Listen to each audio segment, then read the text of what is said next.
شهر رمضان الذي أنزل فيه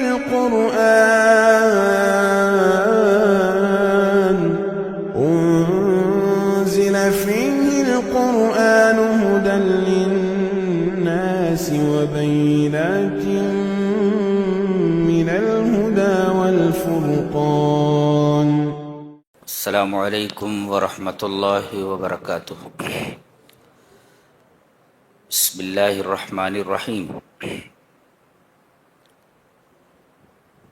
قرآن حکیم کے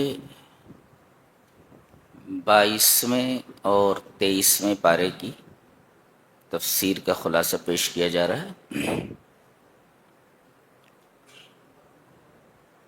سورہ احزاب چل رہی ہے.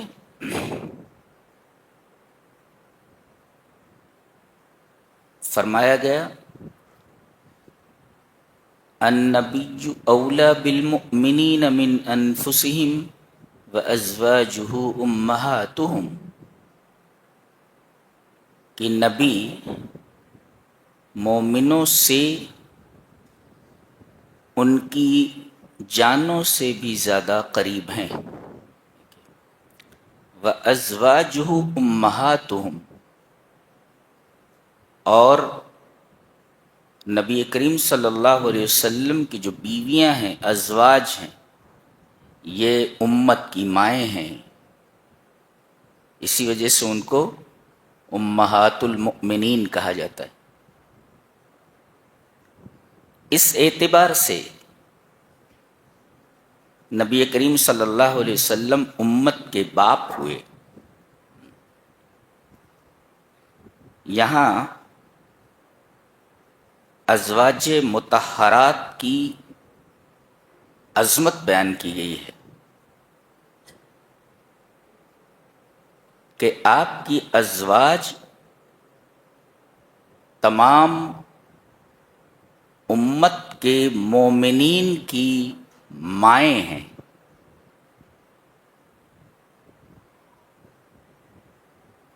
تو آپ کی حیثیت باپ کی ہوئی. ابوت کی دو قسمیں، باپ ہونا. الابوت نوعان، باپ ہونا یعنی ابوت کی دو قسمیں ہیں. ایک ہے ابوت نسبی، ہی التی تکون سببا للوجود فی الحیات. یہ جو نسبی ابوت ہوتی ہے، یہ وجود کا سبب ہوتی ہے. جیسے باپ سے بیٹا وجود میں آتا ہے، تو گویا کہ باپ بیٹے کے وجود کا سبب ہے. یہ ابوت نسبی ہے. اور ایک ہے ابوت التربیت و تعلیم، تعلیم اور تربیت اور دینی رہنمائی کی ابوت، جس کو ہم روحانی باپ کہتے ہیں. روحانی باپ. تو آپ امت کے مربی ہیں، معلم ہیں. اس اعتبار سے آپ کا امت سے تعلق ابوت تعلیم و تربیت کا ہے. اور یہ تعلیم و تربیت کی ابوت جو ہوتی ہے، ہی التی تکون سببا للفلاح. یہ جو ابوت ہوتی ہے، باپ ہونا، یہ آخرت اور دنیا کی کامیابی کا سبب ہوتی ہے. تو گویا کہ باپ ہونا، ابوت کی دو قسمیں، ایک نسبی باپ اور ایک ہے روحانی باپ. تو آپ تمام امت کے لیے روحانی باپ کی حیثیت رکھتے ہیں.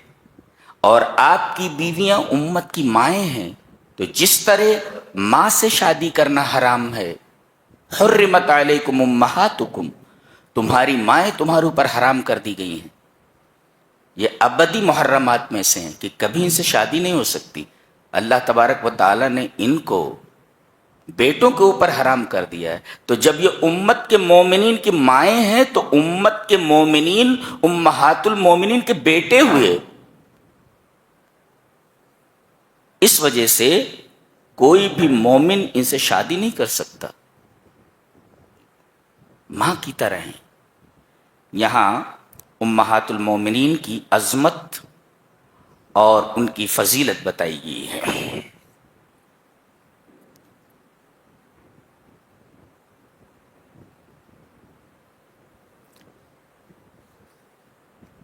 آگے بیان فرمایا گیا کہ تکالیف شرعیہ میں مرد اور عورت دونوں برابر ہیں.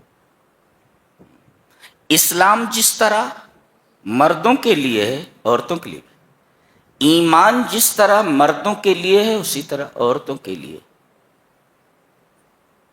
آیت کریمہ دیکھیے، ان المسلمین والمسلمات والمؤمنین والمؤمنات والقانتین والقانتات والصادقین والصادقات والصابرین والصابرات والخاشعین والخاشعات والمتصدقین والمتصدقات والصائمین والصائمات والحافظین فروجهم والحافظات والذاکرین اللہ کثیرا والذاکرات اعد اللہ لهم مغفرۃ واجرا عظیما. دو باتیں معلوم ہیں. ایک تو یہ کہ تکالیف شرعیہ میں یعنی شرعی ذمہ داری میں مرد عورت دونوں برابر ہیں، یکساں ہیں، اور دونوں کا انجام ایک ہے. جی اگر اس معیار پر مرد اور عورت پورے اترتے ہیں تو سب کے لیے ایک ہی انجام بتایا گیا. کیا؟ اعد اللہ لہم مغفرۃ واجرا عظیما، کہ اللہ نے ان کے لیے بخشش رکھ رکھی ہے کہ اللہ ان کو معاف کر دے گا، مغفرت کر دے گا، واجرا عظیما، اور سب سے بڑا اجر جنت ہے وہ عطا کرے گا. دیکھیے دو باتیں معلوم ہوئی، تکالیف شرعیہ میں مرد عورت دونوں برابر ہیں اور دونوں کا انجام ایک ہے اگر اس کرائیٹیریا کے اوپر پورے اترتے. اور آگے اس بات کو مزید واضح کر دیا گیا، وَمَا كَانَ لِمُؤْمِنٍ وَلَا مُؤْمِنَةٍ إِذَا قَضَى اللَّهُ وَرَسُولُهُ أَمْرًا أَن يَكُونَ لَهُمُ الْخِيَرَةُ مِنْ أَمْرِهِمْ وَمَن يَعْصِ اللَّهَ وَرَسُولَهُ فَقَدْ ضَلَّ ضَلَالًا مُبِينًا.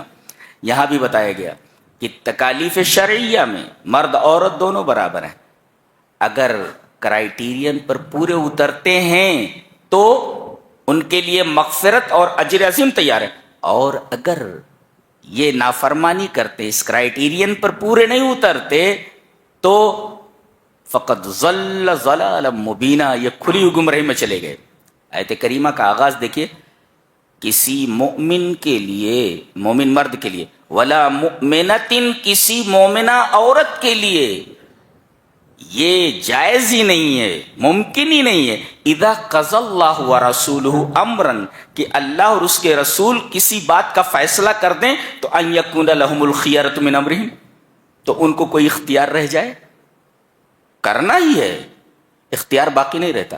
اللہ اور اس کے رسول نے فیصلہ کر دیا کہ یہ کرنا ہے، you have to do it, تمہیں کرنا ہے، so you have to do it, تمہیں کرنا ہی ہے. آپ کو آپشن نہیں ہے کہ ہم کریں یا نہ کریں. لا، چاہے وہ مرد ہو یا عورت ہو، یہ بتائے گا. وما كان لمؤمن ولا مؤمنۃ، کسی بھی مومن مرد کے لیے اور کسی بھی مومنہ عورت کے لیے یہ جائز ہی نہیں ہے کہ اللہ اور اس کے رسول کسی بات کا فیصلہ کر دے تو اس فیصلے میں ان کا کوئی اختیار رہ جائے. اگر کوئی اختیار، کوئی آپشن چنتے ہیں یہ، تو یہ اللہ اور اس کے رسول کی نافرمانی ہے، اور ایسا آدمی کھلا ہوا گمراہ ہے.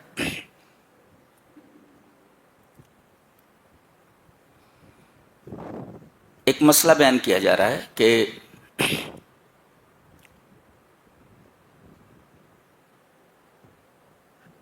شادی ہو گئی اور خلوت صحیحہ سے پہلے طلاق ہو گئی.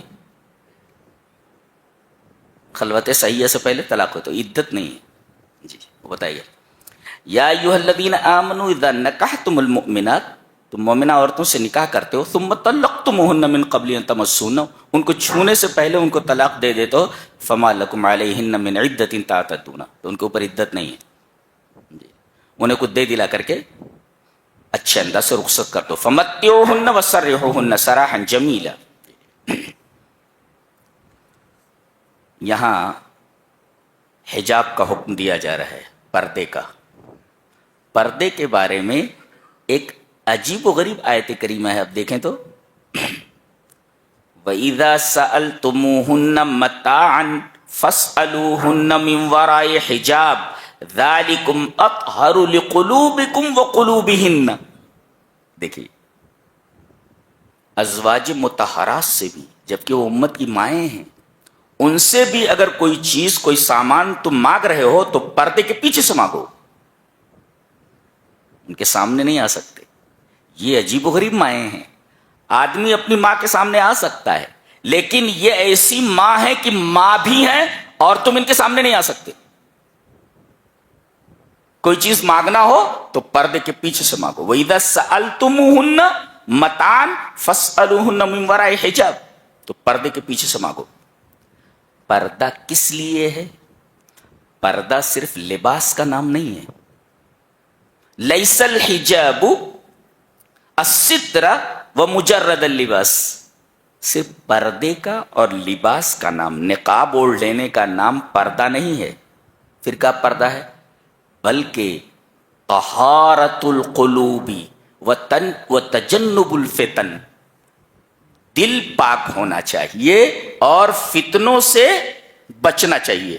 دیکھیے، یعنی پردے کا جو سبب ہے، پردہ فرض کیے جانے کا جو ریزن ہے، وجہ یہ ہے کہ مرد اور عورت دونوں کے دل صاف ہوں، تو گویا کہ دل بھی صاف رکھنا ہے،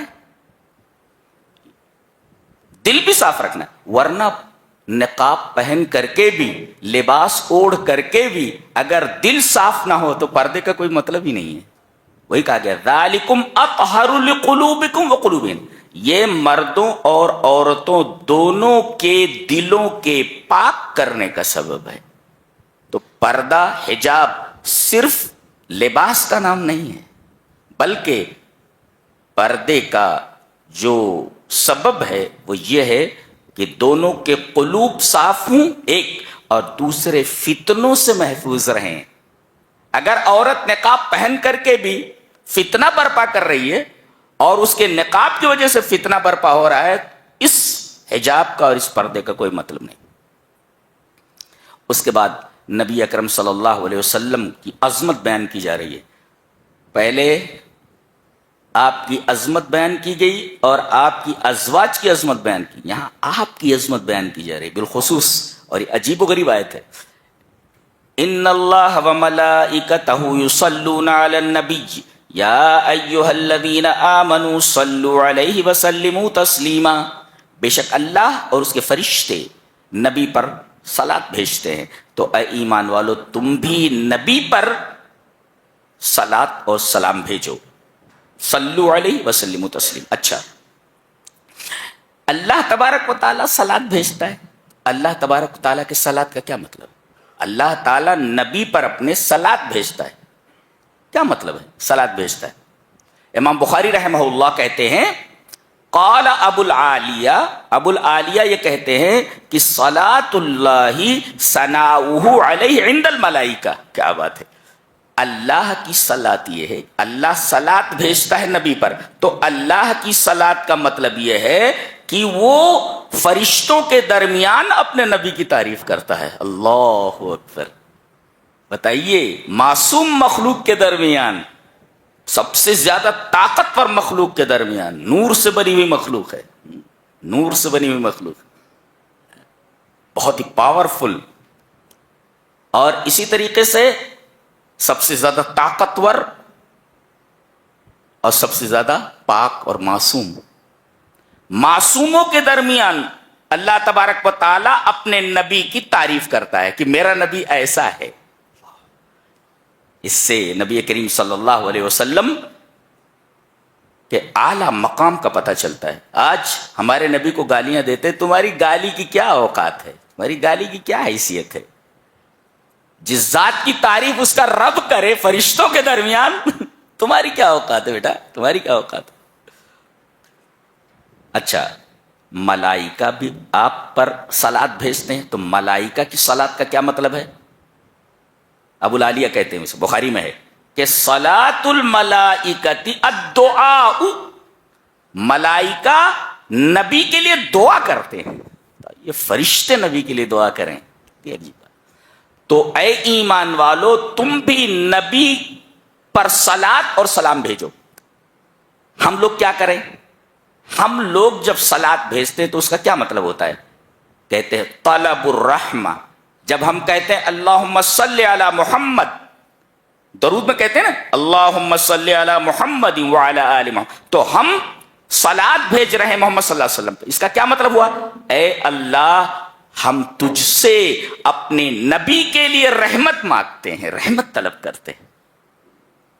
اسی وجہ سے درود کی بڑی فضیلت ہے، خاص طور سے جمعہ کے دن کثرت سے درود پڑھا جائے، کثرت سے صلات بھیجی جائے۔ ہم لوگ جب صلات بھیجتے ہیں مومنین، تو کیا مطلب ہوتا ہے؟ ہم نبی کے لیے اللہ سے رحمت کی درخواست کرتے ہیں کہ اے اللہ ہمارے نبی کے اوپر رحم فرما، اپنی رحمت کی بارشیں برسا، یہ مطلب۔ اور یہ ایک انتہائی عجیب و غریب آیت ہے، آپ پورے قرآن میں دیکھ لیں، یا ایھا الذین آمنوا آیت کے شروع میں آتا ہے پورے قرآن میں، یا ایھا الذین آمنوا، یا ایھا الذین آمنوا، یا ایھا الذین آمنوا، کہیں بھی بیچ میں نہیں ہے، ہمیشہ یا ایھا الذین آمنوا آیت کے شروع میں آتا ہے، لیکن یہ واحد آیت ہے جس کے بیچ میں یا ایھا الذین آمنوا آیا ہے۔ دیکھ رہے ہیں آپ، پڑھتے ہیں ان اللہ وملائکتہ یصلون علی النبی یا ایھا الذین آمنوا صلوا علیہ وسلموا تسلیما۔ یہاں یا ایھا الذین آمنوا آیت کے شروع میں نہیں ہے، پورے قرآن میں آیت کے شروع میں ہے، لیکن یہ واحد آیت ہے کہ اس کے اندر یا ایھا الذین آمنوا درمیانے آیت میں ہے، بیچ آیت میں ہے۔ یہ بات ذہن نشین کی جائے۔ اور اس سورہ کریمہ میں، سورہ احزاب میں 5 مرتبہ نبی کریم صلی اللہ علیہ وسلم کو اللہ نے پکارا ہے، نادا محمد صلی اللہ علیہ وسلم 5 مرات۔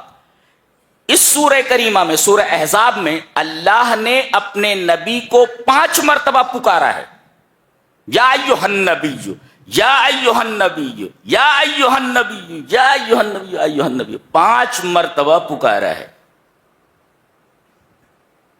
اور ایک نکتہ اس سورہ کریمہ کے تعلق سے اور بھی ذہن میں رکھیں کہ جتنے بھی صحابہ کرام ہیں،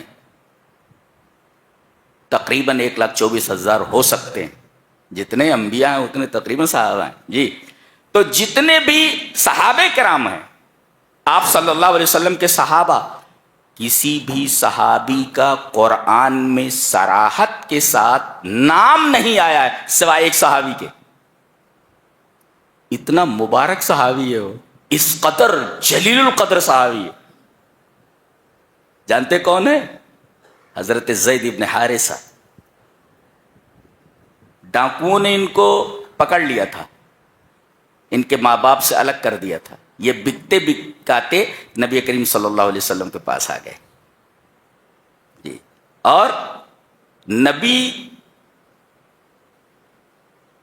ان سے اتنی محبت کرتے تھے کہ ماں باپ انہیں لینے کے لیے آئے، پتہ لگاتے لگاتے، یہ جانے کے لیے تیار نہیں ہوئے۔ ماں باپ سے زیادہ پیار کرتے تھے نبی سے، اسی وجہ سے نبی نے ان کی محبت دیکھ کر کے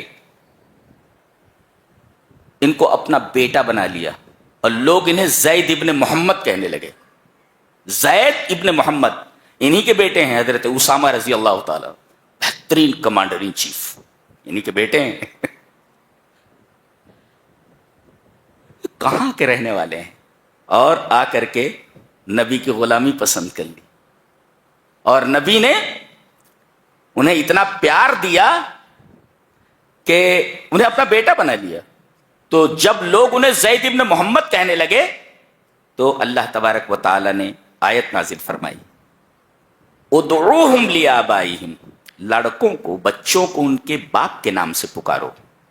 وہ آپ کے بیٹے تھوڑی ہیں، حقیقی باپ ان کا حارثہ ہے، آپ نہیں ہیں، آپ نہیں. لہذا کوئی بیٹا اپنے آپ کو کسی آدمی کی طرف منسوب کر کے یہ نہیں کہہ سکتا یہ میرا باپ. حرام ہے ایسا کہنا، جائز نہیں ہے.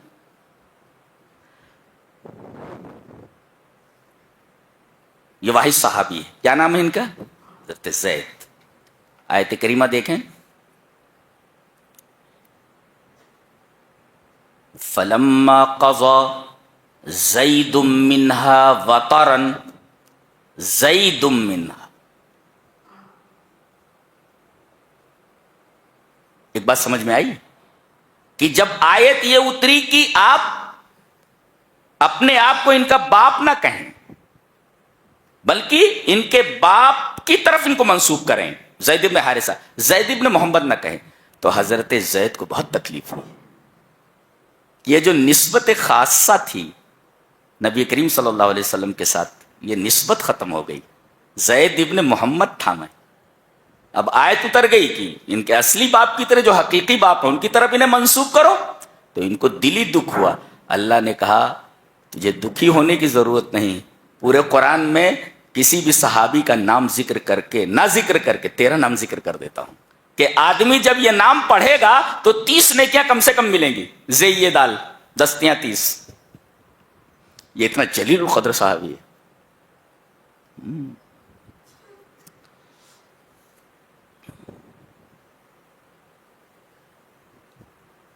یہ اس سورہ کریمہ کے تعلق سے کچھ ضروری اور اہم باتیں تھیں.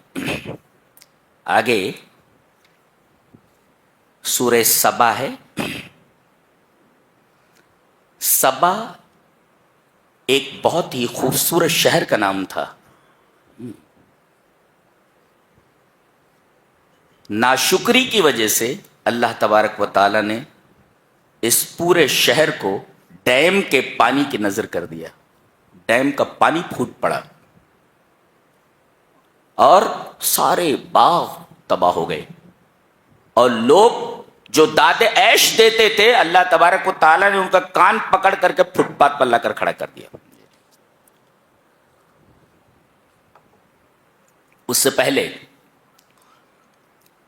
شہر سبا کے واقعے سے پہلے، حضرت داؤد علیہ السلام کا واقعہ بیان کیا گیا ہے کہ ہم نے داؤد کو اپنی طرف سے ایک فضل عطا کیا تھا. فضل عطا کیا. کیا فضل؟ یہ تھا کہ وَأَلَنَّا لَهُ الْحَدِيدِ، ہم نے ان کے ہاتھ میں لوہے کو نرم کر دیا تھا. الان یلین، الانتن کا مطلب ہوتا ہے نرم کرنا، اور حدید مینس آئن، لوہا.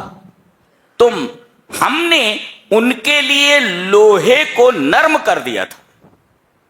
جانتے ہیں حضرت حسن بصری کہتے ہیں کہ لوہے کو کوئی شکل دینے کے لیے، نیزے کی شکل دینا، تلوار کی شکل دینا، ڈھال کی شکل دینا، یا لوہے کو اور کوئی شکل دینا،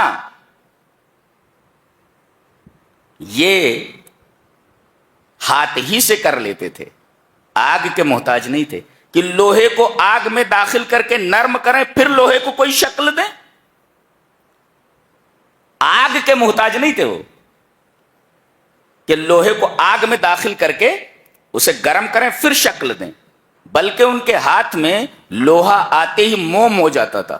وہ جو شکل دینا چاہتے خیوط کی طرح، یعنی دھاگے کی طرح اسے بٹ دیتے تھے. جیسے دھاگے کو آسانی سے بٹ دیا جاتا تھا ایسے ہی لوہے کو بٹ دیتے تھے. سائنس پڑھنے والے طلبہ جانتے ہیں کہ لوہا جو ہے نا تقریباً 2800 فارنہائٹ کے اوپر پگھلتا ہے. اس کا جو میلٹنگ پوائنٹ ہے، نقطہ انصہاریہ یعنی میلٹنگ پوائنٹ کتنا ہے؟ 2800 فارنہائٹ. اللہ اکبر. ہاتھ میں کتنا پاور اللہ نے عطا فرمایا تھا. 2800 فارنہائٹ کے اوپر لوہا گرم ہوتا ہے، میلٹنگ پوائنٹ پر آتا ہے. اور ان کے ہاتھ میں آتے ہی لوہا نرم ہو جاتا تھا بغیر آگ میں داخل کیے ہوئے. ہاتھ میں کیا اللہ تبارک و تعالی نے فضل عطا فرمایا تھا. وہی کہا چونکہ ہماری طرف سے یہ فضل تھا, سوال ہی پیدا نہیں ہوتا کہ لوہے کو کوئی شکل دینے کے لیے انہیں آگ کی ضرورت ہو. وَلَقَدْ آتَيْنَا دَاوُودَ مِنَّا فَضْلًا يَا جِبَالُ أَوِّبِي مَعَهُ وَالطَّيْرَ وَأَلَنَّا لَهُ الْحَدِيدَ. ہم نے ان کے لیے لوہے کو موم کر دیا تھا, اور اس سے کیا کیا بناتے تھے؟ زرہیں بناتے تھے. زرہ ہوتی ہے نا, وہ جالی دار لباس ہوتا تھا جو کپڑے کے نیچے پہنا جاتا تھا کہ تلوار وغیرہ کا وار ہو تو آدمی کا جسم کٹنے سے بچ جائے. اور یہی نہیں بلکہ وَأَصَلْنَا لَهُ عَيْنَ الْقِطْرِ, ہم نے ان کے لیے تانبے کا چشمہ ابال دیا تھا. ایسا چشمہ تھا, چشمے سے پانی نکلتا ہے, لیکن چشمہ ہم نے جو ہے جاری کر دیا تھا, اس چشمے سے تانبا نکلتا تھا. تانبے کو جو شکل دینا چاہتے دے دیتے تھے. اور فرمایا گیا اعملوا آل داؤد شکرا, تم لوگ عمل کرو اے داؤد کی آل بطور خاص اللہ تبارک و تعالیٰ کا شکر. پتہ یہ چلا کہ جتنی بڑی نعمت اللہ عطا کرے اتنا زیادہ شکر بندے کو کرنا چاہیے. شکر کرے گا نعمت بڑھے گی, نہ شکری کرے گا اس نعمت کو غلط جگہ استعمال کرے گا, نعمت چھین لی جائے گی. نبی کریم صلی اللہ علیہ وسلم کے بارے میں حضرت عائشہ رضی اللہ تعالیٰ عنہ فرماتی ہیں کہ آپ تہجد کے لیے کھڑے ہوتے تو اتنی لمبی نماز ادا کرتے تھے حتی تنفطر قدماہ, آپ کے پیر سوج جاتے تھے, قدم مبارک پھٹنے کو ہو جاتے تھے, سوج کر کے ایسا لگتا تھا جیسے پھٹ جائیں گے. حضرت عائشہ نے ایک دفعہ فرمایا کہ اللہ کے رسول لما تصنعوا ھذا, آپ یہ ایسا کیوں کر رہے ہیں؟ وقد غفر اللہ لک ما تقدم من ذنبک وما تأخر, اللہ تبارک و تعالی نے آپ کے اگلے پچھلے گناہ معاف کر دیے ہیں, آپ تو معصوم ہیں, تو آپ کو اتنا زبردست عمل اور اتنی زبردست عبادت کرنے کی کیا ضرورت ہے؟ آپ نے فرمایا افلا اکون عبدا شکورا, کیا میں اللہ کا شکر گزار بندہ نہ بنوں؟ دیکھیے اتنی بڑی نعمت عطا کی گئی, تو جتنی بڑی نعمت عطا کی جائے آدمی کے اوپر واجب ہے کہ وہ اتنا ہی زیادہ اللہ تبارک و تعالیٰ کا شکر گزار بندہ بنے. کوئی بھی نعمت ملے, علماء نے لکھا ہے کہ کوئی بھی نعمت ملے فوراً سجدہ شکر میں چلا جائے. سجدہ شکر کس طرح کرے؟ اس کے لیے وضو بھی ضروری نہیں ہے. سجدہ شکر کے لیے, سجدہ شکر کے لیے وضو بھی ضروری نہیں ہے. آدمی سجدے میں چلا جائے اور سبحان ربی الاعلیٰ بھی پڑھے, اور سبحان ربی الاعلیٰ کے ساتھ جو بھی اردو میں یا جو بھی زبان جانتا ہے اس زبان میں اللہ تبارک تعالیٰ کا شکر ادا کرے کہ میرے رب تو نے یہ نعمت مجھے عطا فرمائی ہے, بیٹا دیا ہے, بیٹی دی ہے, مجھے جو نعمت عطا فرمائی ہے میں اس نعمت پر تیرا شکر ادا کرتا ہوں. تو سجدے میں گر کر کے سبحان ربی الاعلیٰ کے ساتھ ساتھ اللہ تبارک تعالیٰ کے لیے شکریہ کے کلمات ادا کرے. اور سجدہ شکر ایک ہی ہوتا ہے جی, سجدہ شکر ایک ہی بار ہوتا ہے, اس کے لیے وضو بھی ضروری نہیں جی. یہ ہے شکر کا مطلب. اس کے بعد ان کے بیٹے حضرت سلیمان علیہ السلام کا ذکر کیا جا رہا ہے کہ اللہ تبارک و تعالیٰ نے ان کو ایسی بادشاہت عطا فرمائی تھی کہ ایسی بادشاہت دنیا میں کسی کو نہیں ملی. انہوں نے دعا بھی فرمائی تھی رب ہب لی ملکا لا ینبغی لأحد من بعدی, میرے بعد اے اللہ ایسی حکومت کسی کو مت دینا. ایسی حکومت چاہیے. کیا حکومت عطا کی گئی تھی؟ ایک حکمراں کی حکومت صرف انسانوں کے اوپر ہوتی ہے. آپ کی حکومت جنوں کے اوپر بھی تھی, اور جنوں سے جو کام چاہتے کرا لیتے تھے. وہ بیت المقدس بن رہا تھا اور کھڑے ہو کر آپ نگرانی کر رہے تھے, اور جن بڑے بڑے پتھر لا لا کر کے وہاں جمع کر رہے تھے اور انہیں ان کی مناسب جگہوں پر رکھ رہے تھے. اسی درمیان موت آ گئی ان کی. دیکھو فلما قضینا علیہ الموت ما دلہم علی موتہ الا دابۃ الارض تاکل من ساعتہ. کہتے ہیں کہ بیت المقدس کی تعمیر ہو ہی رہی ہے, جن لوگ کام میں لگے ہوئے ہیں, اسی دوران موت کا فرشتہ آ گیا. یہ اپنے عصا کے اوپر, لاٹھی کے اوپر ٹیک لگائے ہوئے, تو ٹیک لگائے لگائے فرشتے نے جان کھینچ لی. یہ اسی پر ٹکے رہے. جن یہ سمجھتے رہے کہ یہ زندہ ہے, نگرانی کر رہے ہیں, کام کرتے رہے. ادھر کام پورا ہوا اور ادھر اللہ تبارک و تعالی نے اس عصا کے اوپر, اس چھڑی کے اوپر کیڑے کو مسلط کر دیا تھا. ایک کیڑا اس کو کھا رہا تھا. ادھر کام مکمل ہوا, اس نے وہ عصا اتنا کمزور کر دیا کھا کر کے کہ وہ آپ کا وزن برداشت نہ کر سکا اور یہ زمین پر گر گئے. فلما خر, جب حضرت سلیمان زمین پر گرے تو تبینت الجن ان لو كانوا يعلمون الغیب ما لبثوا في العذاب المہین. تو جن کہنے لگے کاش ہمیں غیب کا علم ہوتا تو ہم اس ذلیل عذاب میں نہ ٹھہرتے, بھاگ جاتے چھوڑ کر کے. پتہ یہ چلا کہ جنوں کو غیب کا علم نہیں ہوتا. موکل بنے بیٹھے ہوئے لوگ, ہاں ہمارے پاس جن ہے, ہاں ہم جن سے جو چاہیں کروا لیں. رے بتایا گیا کہ سامنے آدمی مرا ہوا کھڑا ہے, مر چکا ہے, سارے جنوں کو معلوم نہیں کہ یہ زندہ یا مرا ہوا ہے, تمہارے پاس موکل ہے. واہ بھائی واہ. اور یہ جتنے دعویٰ کرتے ہیں کہ ہمارے پاس موکل ہیں, یہ معاشرے کے سب سے بھکاری اور سب سے فقیر ٹائپ کے لوگ ہوتے ہیں. یہ دعویٰ کر کے صرف پیسہ حاصل کرنا ان کا مقصود اصلی ہوتا, بلکہ کچھ بھی نہیں. یہ کہہ رہے ہیں اگر ہمیں غیب کا علم ہوتا تو کام چھوڑ کر بھاگ گئے ہوتے. دیکھ رہے ہیں, جنوں کو بھی غیب کا علم نہیں ہوتا, اللہ کے علاوہ کسی کو غیب کا علم نہیں. فرشتوں تک کو غیب کا علم نہیں, چل جائے گی جنوں کو, نوری مخلوق کو نہیں ہے تو ناری مخلوق کو کیسے ہو سکتا ہے؟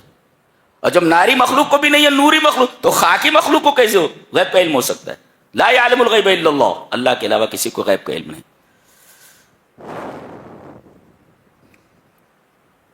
شہر سبا کا واقعہ, ان سے بھی یہی کہا گیا تھا لقد کان لسبع فی مسکنہم آیہ. یہ شہر اتنا خوبصورت تھا کہ بالکل نشانی تھا, نشانی. ہاں اس کا جو جائے وقوع تھا, مسکن جائے وقوع اس کا ایک نشانی تھا. جنتان عن یمین و شمال, دو باغ تھے دائیں بائیں, عن یمین و شمال. اور کہا گیا تھا کلوا من رزق ربکم.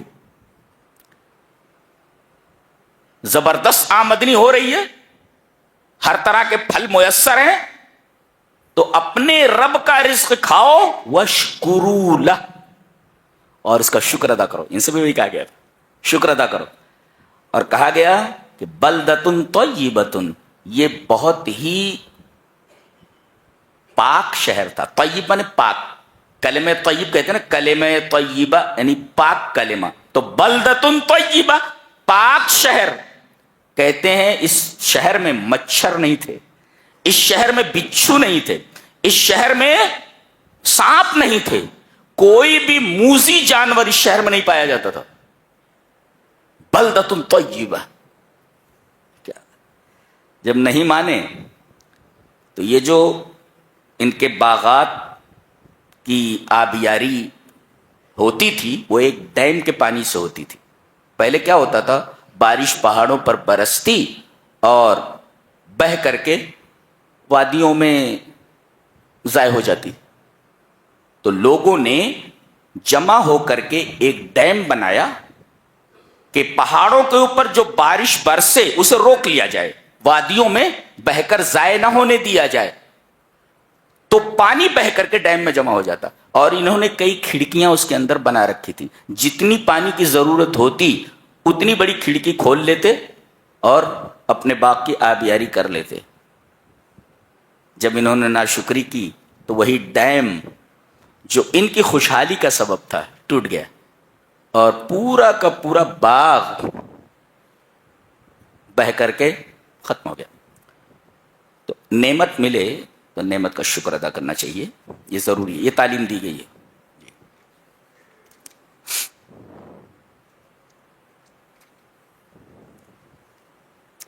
اس کے بعد سورہ فاطر ہے. ایک بڑی پیاری بات کہی جا رہی ہے کہ من کان یرید العزت فللہ العزت جمیعا. جس آدمی کو عزت چاہیے وہ اللہ سے عزت طلب کرے، اس لیے کہ اللہ ہی کے پاس عزت ہے.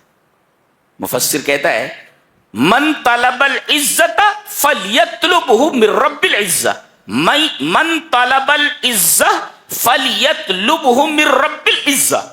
جسے عزت چاہیے وہ رب العزت سے عزت چاہے، جس کے پاس عزت کے خزانے ہیں، عزت دینے والا ہوئی. اور اگر اللہ کے علاوہ آدمی کسی سے عزت حاصل کرنے کی کوشش کرتا ہے تو اللہ اسے ذلیل کر دیتا ہے. وَتُعِزُّ مَن تَشَاءُ وَتُذِلُّ مَن تَشَاءُ. اللہ جسے چاہے عزت عطا فرمائے، جسے چاہے ذلت عطا کرے. تو جس کے پاس عزت کے خزانے ہیں عزت اسی سے مانگو. تو اللہ کو چھوڑ کر جس سے آپ عزت طلب کریں گے آپ کو عزت نہیں ملے گی بلکہ ذلت آپ کا مقدر ہوگی. تو یہ چیز من طلب العزہ فلیطلبہ من رب العزہ. ایک اس کے بعد فرمایا گیا الیہ یصعد الکلم الطیب والعمل الصالح یرفعہ. ایک ہوتا ہے قول، ایک ہوتا ہے عمل. آدمی صرف بات کرے عمل نہ کرے تو اللہ کے نزدیک ایسے آدمی کا عمل قابل قبول نہیں ہوتا. اسی وجہ سے امام بخاری باب باندھتے ہیں. یہ باب ہے باب القول والعمل. یہ باب ہے باب قبل القول والعمل. یہ باب ہے اس بات کو بتانے کے لیے کہ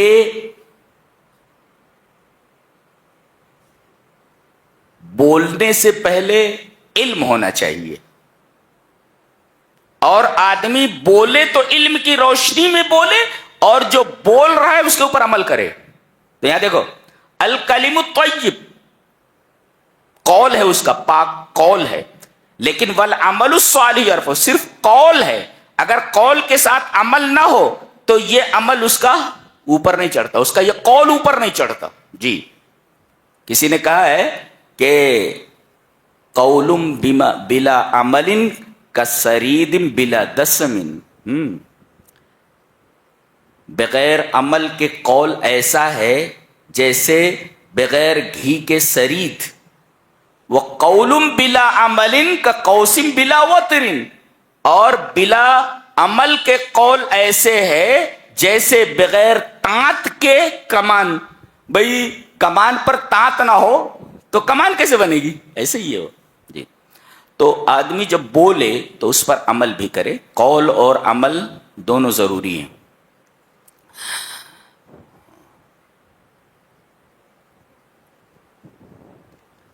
اس کے بعد ایک حیرت انگیز بات بتانے جا رہا ہوں، غور سے سنیں اس کو. وہ آپ لوگوں نے پڑھا ہوگا کہ کانٹینجنسی کیا ہوتی ہے.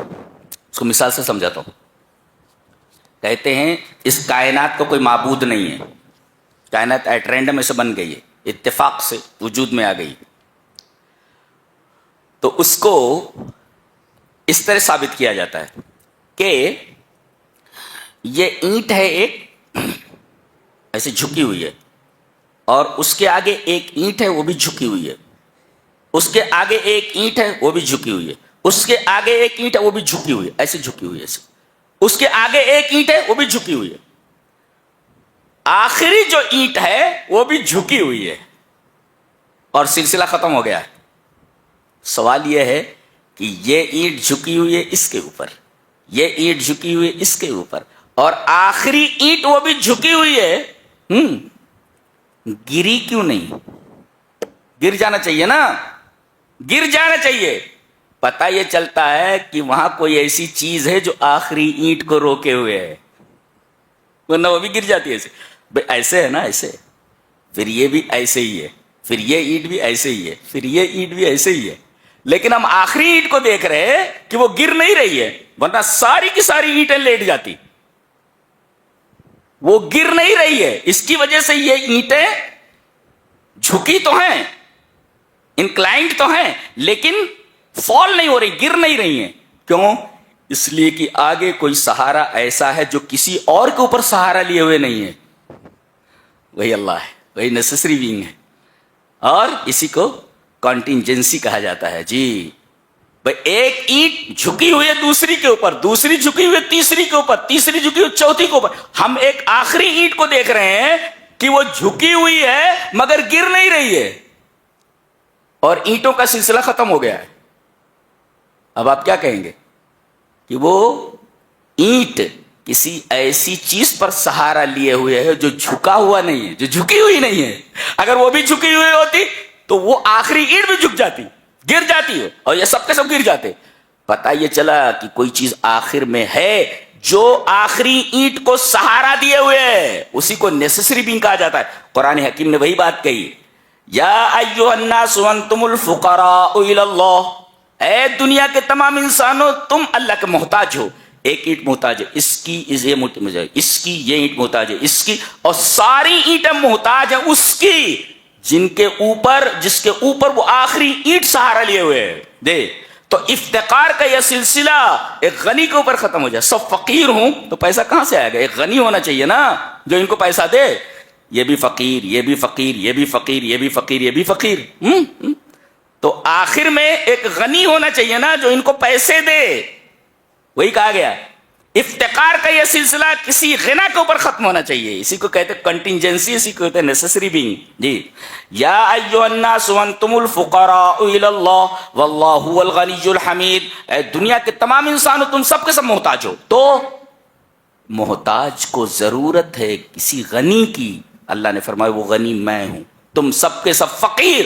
تو افتقار کا یہ سلسلہ مجھ پر آ کر رک جاتا ہے. یہ سارے آخری فقیر بھی یہ اللہ تبارک و تعالیٰ کا محتاج ہے. یہاں رک گیا افتقار کے سلسلہ غنا پر آ کر رک گیا. تو سارے کے سارے محتاج. سوال پیدا ہوا کہ یہ جو آخر میں سب کو روکے ہوئے ہے, وہ آخری اینٹ کو گرنے نہیں دے رہا ہے, یہ کون ہے؟ یہ عجیب بات یہ ہے کہ کنٹینجنسی کو اس آیت میں سمجھا کر کے بتایا گیا کہ وہ جیسے وہ آخری اینٹ کس کا سہارا لیے ہوئے بتایا گیا. ان اللہ یمسک السماوات والارض ان تزولا, اللہ تبارک و تعالیٰ آسمانوں اور زمینوں کو سنبھالے ہوئے کہ وہ گر نہ جائیں. ان تزولا, گویا کہ وہ نیسیسری بینگ وہی ہے جو زمین اور آسمان کو سنبھالے ہوئے, ورنہ یہ آخری اینٹ بھی وہاں گر جاتی ہے اور اس کی گرنے کی وجہ ساری اینٹیں گر جاتی. آخری اینٹ کا انکلائنڈ ہونا اور وہاں پر جھکے ہوئے ہونا اس بات کی دلیل ہے کہ کوئی ایسی چیز ہے جس کے اوپر آخری اینٹ سہارا لیے ہوئے ہے اور وہ کسی اور کا سہارا لیے ہوئے نہیں ہے. وہ کون ہے؟ وہ بتایا گیا ان اللہ یمسک السماوات والارض ان تزولا, بے شک اللہ زمین اور آسمانوں کو سنبھالے ہوئے کہ ان تزولا, کہ وہ گر نہ جائیں. گرنے سے سنبھالے ہوئے کون ہے؟ اللہ تبارک تعالیٰ. اسی کو آپ نیسیسری بینگ کہہ سکتے ہیں. اب یہ آیت ہم لوگوں کے لیے کون سی آیت ہے؟ کہتے ہیں کہ اللہ تبارک و تعالیٰ نے اپنے بندوں کی 3 قسمیں فرمائی. جی, ظالم لنفسہ, مقتصد, سابق بالخیرات. بندوں کی 3 قسمیں. اچھا دیکھ لیں, آیت پڑھ لیتے ہیں. ثم اورثنا الكتاب الذين اصطفينا من عبادنا فمنهم ظالم لنفسه. بندوں کی ایک قسم ہے, ایک بندہ ہوتا ہے ظالم لنفسه. اچھا, اور دوسرا ومنهم مقتصد, دوسری قسم بندے کے مقتصد. ومنهم سابق بالخیرات, اور ان میں ایک سابق بالخیرات ہے. یاد کرو, ظالم لنفسہ 1, مقتصد 2, سابق بالخیرات 3. یہ بندوں کی 3 قسمیں ہیں. اچھا, یہ ظالم لنفسہ کون ہے؟ ظالم لنفسہ کہتے ہیں کہ خلطوا عملا صالحا وآخر سیئا, کہ اس نے نیکیاں بھی کی اور گناہ بھی کیے. نیکی کی, نیکیاں اس نے کی, لیکن نیکیوں میں اس نے برائیاں ملا لی. خلطوا عملا صالحا وآخر سیئا, نیکیاں کی, مگر نیکیوں میں اس نے برائیاں بھی ملا لی.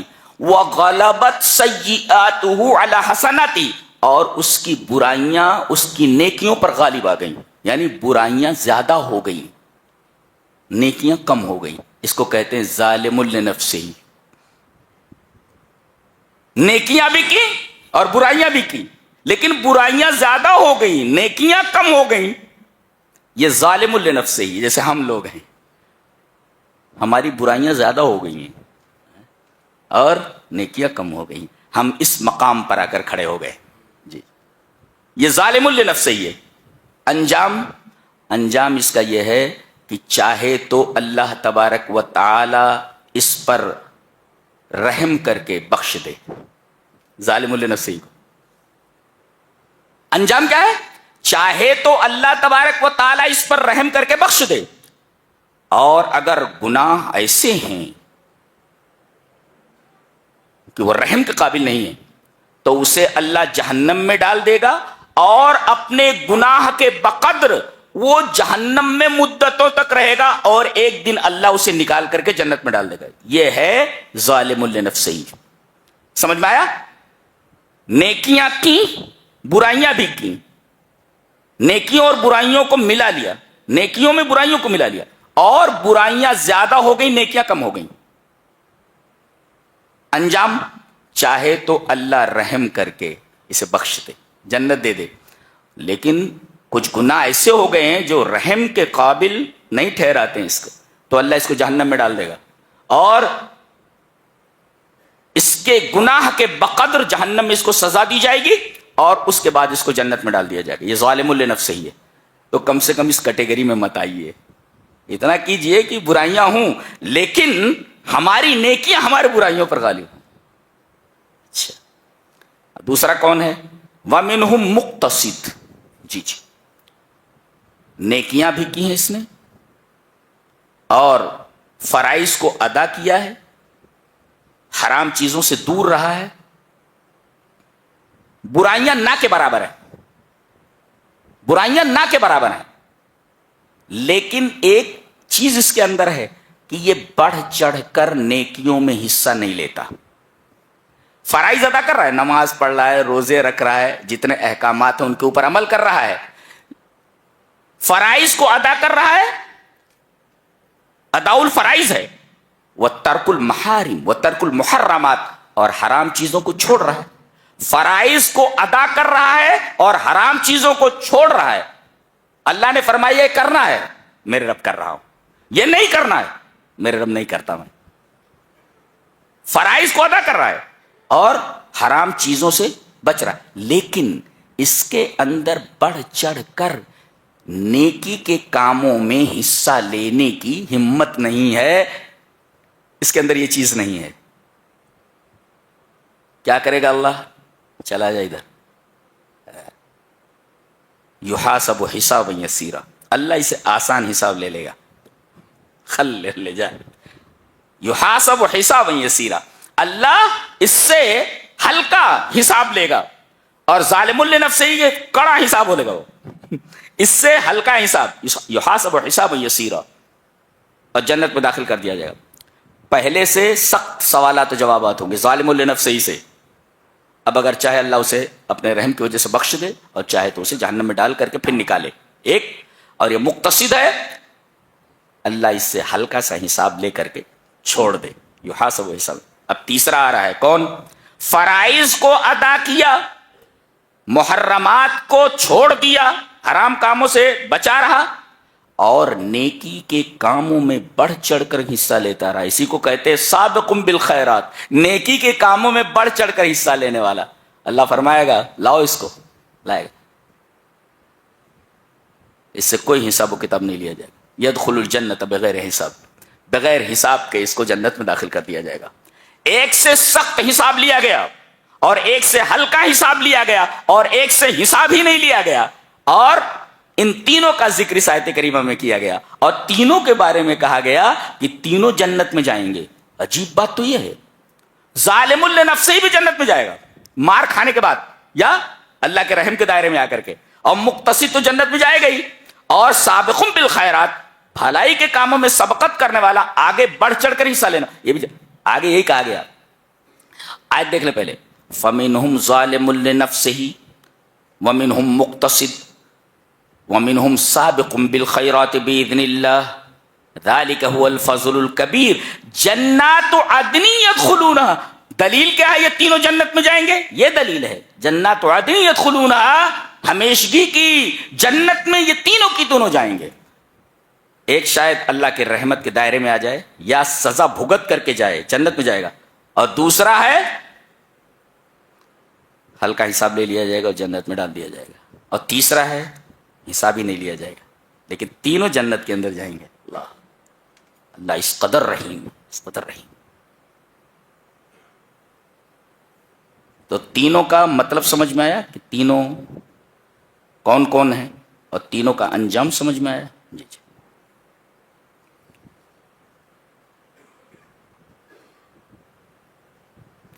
جہنم میں جب ڈال دیا جائے گا تو یہ چلائیں گے, وَهُمْ يَسْتَرِخُونَ فِيهَا, زور زور سے چلائیں گے, اور کیا بولیں گے؟ ربنا اخرجنا, نکال دے یہاں سے, نعمل صالحا, نیک عمل کر کے آئیں گے, غیر الذی کننا نعمل, اس عمل کے علاوہ جو ہم کر کے آئے ہیں. برے عمل کر کے آئے, جہنم میں آ گئے, اب بھیج دے نیک عمل کر کے آئیں گے. اللہ فرمائے گا اولم نعمرکم ما یتذکر فیہ من تذکر وجاءکم النذیر, اتنی عمر نہیں دی تھی کہ سدھر جاتے؟ بہت لمبی مدت دی گئی تھی تم کو, 60 سال 70 سال 80 سال 100 سال, یہ مدت تم کو دی گئی تھی, سدھرے نہیں. وجاءکم النذیر, اور تمہارے پاس نذیر بھی آ گیا تھا. نذیر مانے ڈرانے والا. دو مطلب بتائیں. نذیر کا ایک مطلب بتانے والا, ڈرانے والا, کہ اگر تم سدھرے نہیں تو جہنم میں چلے جاؤ. اور نذیر کا ایک مطلب بتایا گیا سفید بال. ہاں, زندگی بھر خوب دوڑے. بات بات بوڑھوں کو دیکھا جاتا ہے چل رہے دھیرے دھیرے. میں بولتا ہوں بہت دوڑا ہوگا بڈھا, یہ بہت دوڑا ہوگا اپنی زندگی میں, اب لاٹھی پکڑ کے چل رہا ہے. خوب کھینچا ہوگا اس نے ادھر, اب دیکھو دبلا پتلا گھوم رہا ہے ڈنڈا لے کر کے. بڑے میاں بہت دوڑے ہوں گے, اور بال سفید ہو گئے.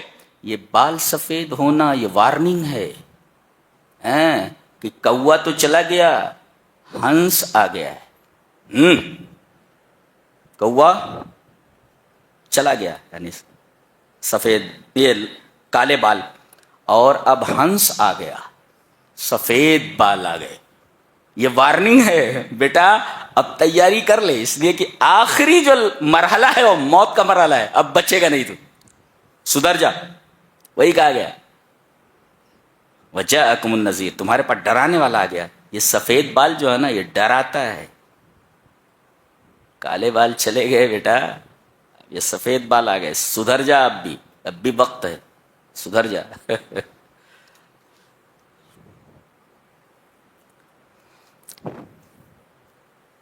آگے سورہ یاسین ہے,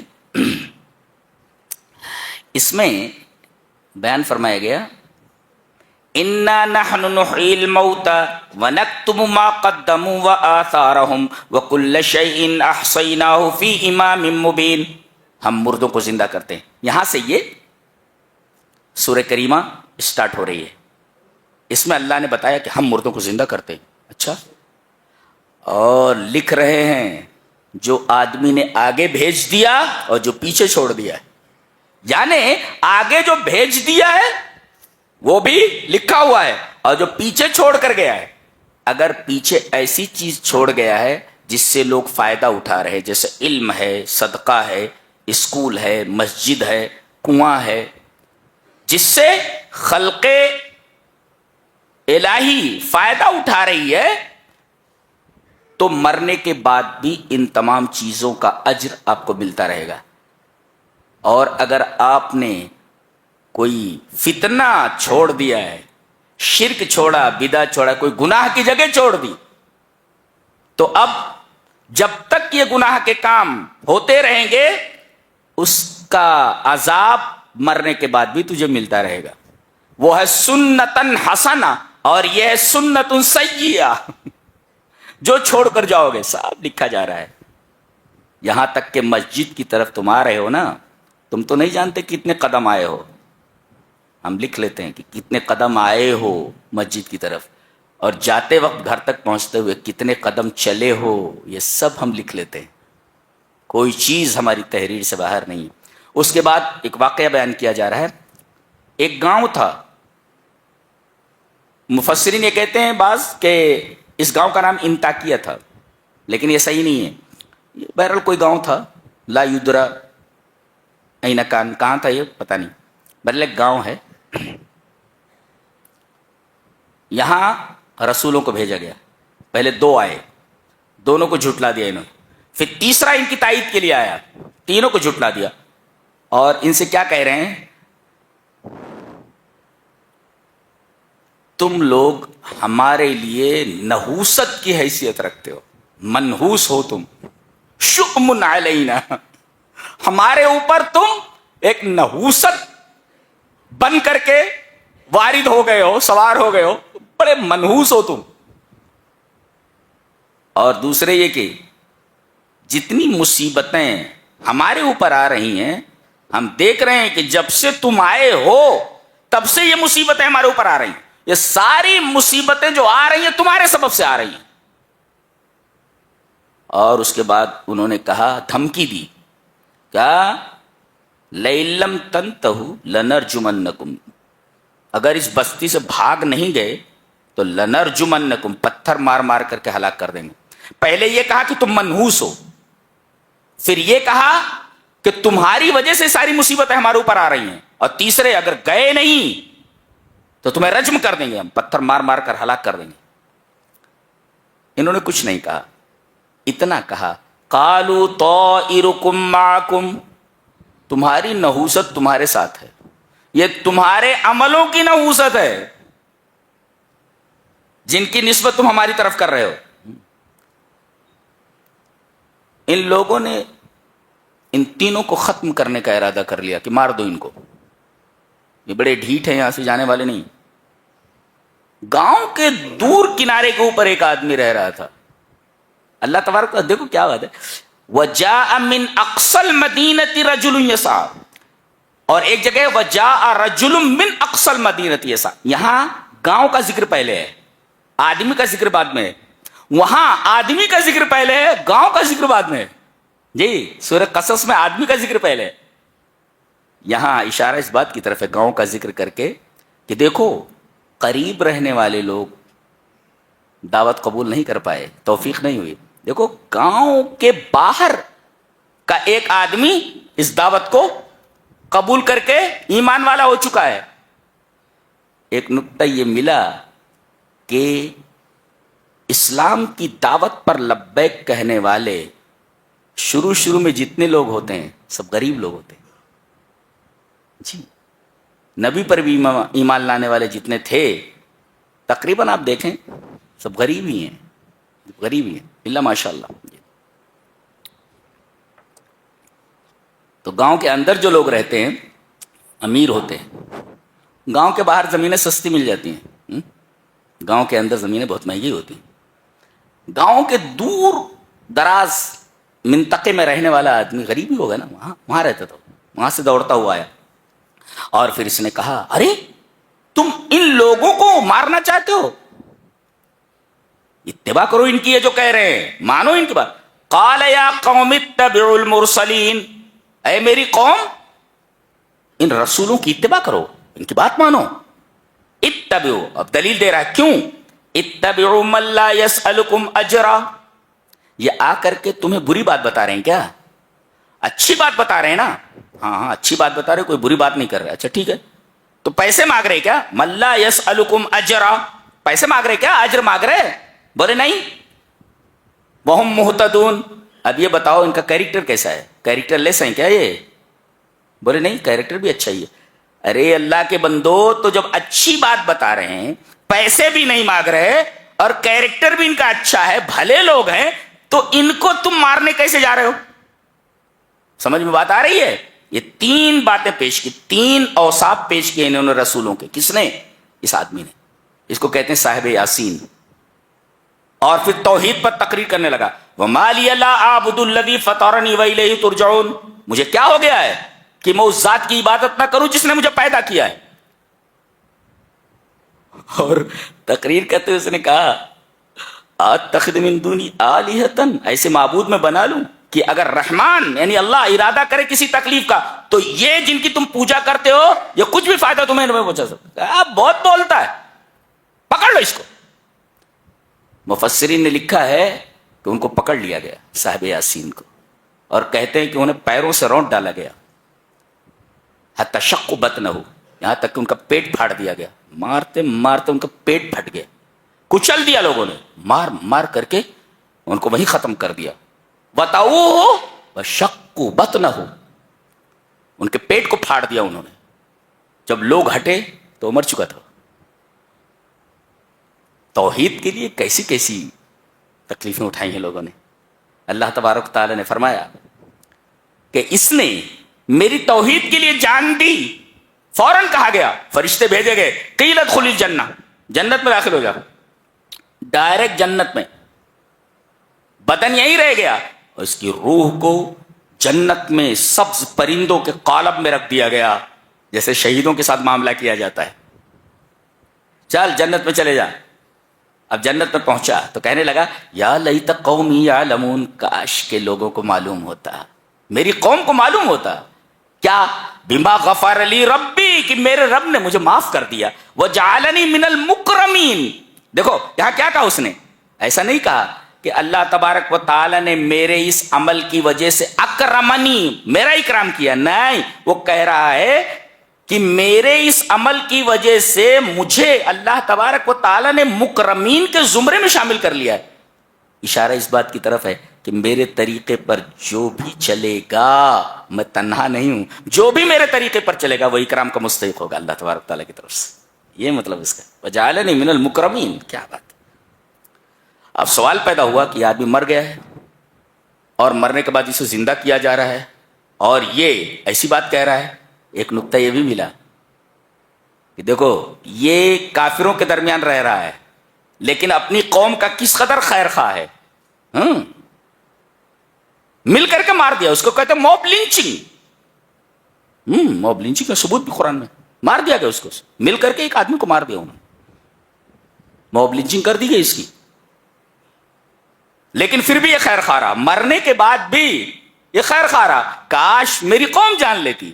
تو مسلمان تو یہ ہوتا ہے جب تک جہاں رہتا ہے خیر خواہ ہی رہتا ہے, مرنے کے بعد بھی اپنی قوم کا خیر خواہ, اپنے ملک کا خیر خواہ ہوتا ہے. وہ ٹیررسٹ کہاں ہوتا ہے, کہنے کی باتیں ہیں, سب کہنے کی باتیں. جی ادھر یہ مرا, شہید ہوا, ادھر اللہ کو اتنا غصہ آیا کہ اس نے چیخ بھیجی, سارے کے سارے لوگ مر گئے, ایک بھی زندہ نہیں بچا. ایک ہی چیخ میں ساری کی ساری بستی ختم کر دی گئی. اللہ نے وہی فرمایا ان کانت الا صیحۃ واحدۃ فاذا هم خامدون. ایک چیخ آئی اور سب ٹھنڈے ہو گئے. یہاں خامدون کا لفظ بڑا عجیب ہے. چیخ آئی تو سب ٹھنڈے ہو گئے, گویا بڑی گرمی چڑھی تھی. نہیں, بڑی گرمی چڑھی تھی. آگ بجھ جائے تو کہتے خمدت النار, آگ بجھ گئی. وہی لفظ استعمال کیا گیا جو آگ کے لیے استعمال ہوتا ہے کہ آگ بجھ گئی. پتا یہ چلا کہ جن کے اندر گرمی بہت ہوتی ہے نا, اللہ تبارک و تعالی ان کی گرمی کو اس طرح بجھا دیتا ہے. لہذا زیادہ گرمی اپنے اندر مت لاؤ کہ تمہیں ٹھنڈا کرنے کے لیے عذاب بھیجا جائے. ایک حد تک ڈھیل دیا جاتا ہے, اس کے بعد چھوڑا نہیں جاتا ہے. یہ اللہ کا ضابطہ ہے, قانون ہے یہاں. سوال یہ پیدا ہوا کہ یہ آدمی مر گیا پھر زندہ کیا گیا, تو مرنے کے بعد زندگی ہے. جی آگے دلائل دیے جا رہے ہیں. سب سے پہلے دلیل مشاہداتی. کسی ایسی زمین سے گزرے ہو گرمی کے موسم میں کہ وہاں کوئی ہرا پودا دکھائی نہیں دے رہا تھا؟ بولے ہاں گزرے ہیں. بچے کھیلتے رہتے ہیں, خالی دھول ہی دھول ہے, کہیں ایک ہرا پودا نہیں دکھا. کہا کہ اب برسات کے موسم میں اسی گراؤنڈ میں جا کر کے دیکھو, چاروں طرف ہریالی ہے, ہریالی, چھوٹے چھوٹے پودے نکل آئے. ارے جب زمین مری ہوئی تھی یہ پودے کہاں سے نکلے زندہ ہو کر کے؟ یہ ایک مشاہداتی دلیل ہے کہ پانی برسا, اور پانی برسنے سے وہ پودے جو سوکھ گئے تھے, جن کی جڑیں سوکھ گئی تھی, مر گئی تھی, پانی پڑنے کی وجہ سے جڑیں ہری ہو گئی اور جیسے پودے نکل آئے, ایسے ہی آدمی جب مر جائے گا, سور پھونکا جائے گا, تو سور ویسے ہی ہوگا جیسے پودوں کے لیے پانی, اس طرح زندہ ہو جائیں گے سب, اپنی اپنی قبروں سے کھڑے ہو جائیں. یہ مشاہداتی دلیل دی گئی. اس کے بعد کائنات میں قانون چل رہا ہے, قانون تزاوج, جوڑے کا قانون. جی, ہر چیز اپنا جوڑا رکھتی ہے. مرد کا جوڑا عورت, عورت کا جوڑا مرد, بلندی کا جوڑا پستی, پستی کا جوڑا بلندی, چھوٹے کا الٹا, چھوٹے کا الٹا بڑا, بڑے کا چھوٹا, میٹھے کا کھٹا, کھٹے کا میٹھا, برے کا نیک, نیک کا برا. یہ دیکھیے قانون تزویج ہے, جوڑے کا قانون ہے. تو ہر چیز اپنا جوڑا رکھتی ہے, لہذا دنیا کا بھی ایک جوڑا ہونا چاہیے, ورنہ دنیا بے مقصد ہو جائے گی. لہذا دنیا کا جوڑا آخرت ہے. اگر دنیا کا کوئی جوڑا نہ ہو تو یہ دنیا بے مقصد ہو جائے گی, بے مقصد ہو جائے گی, بے مقصد ہو جائے. جیسے مرد اگر شادی نہ کرے تو مقصد حاصل نہیں ہوگا. مقصد کیا ہے؟ سکون. مقصد کیا ہے؟ اولاد حاصل نہیں ہوگا. تو جب چیز اپنے جوڑے سے ملتی ہے تب مقصد حاصل ہوتا ہے, بچہ حاصل. کوئی یہ کہے کہ میں شادی نہیں کروں گا بچہ ہو جائے گا, پاگل ہے یہ, جاہل. تو چیز اپنے جوڑے سے ملتی ہے تب با مقصد بنتی ہے. ایسے ہی دنیا اگر اپنے جوڑے آخرت سے نہ ملے تو دنیا بے مقصد ہو جائے گی. یہ قانون تزویج ہے. اس کے بعد ایک اور مشاہداتی دلیل دی گئی. کیا؟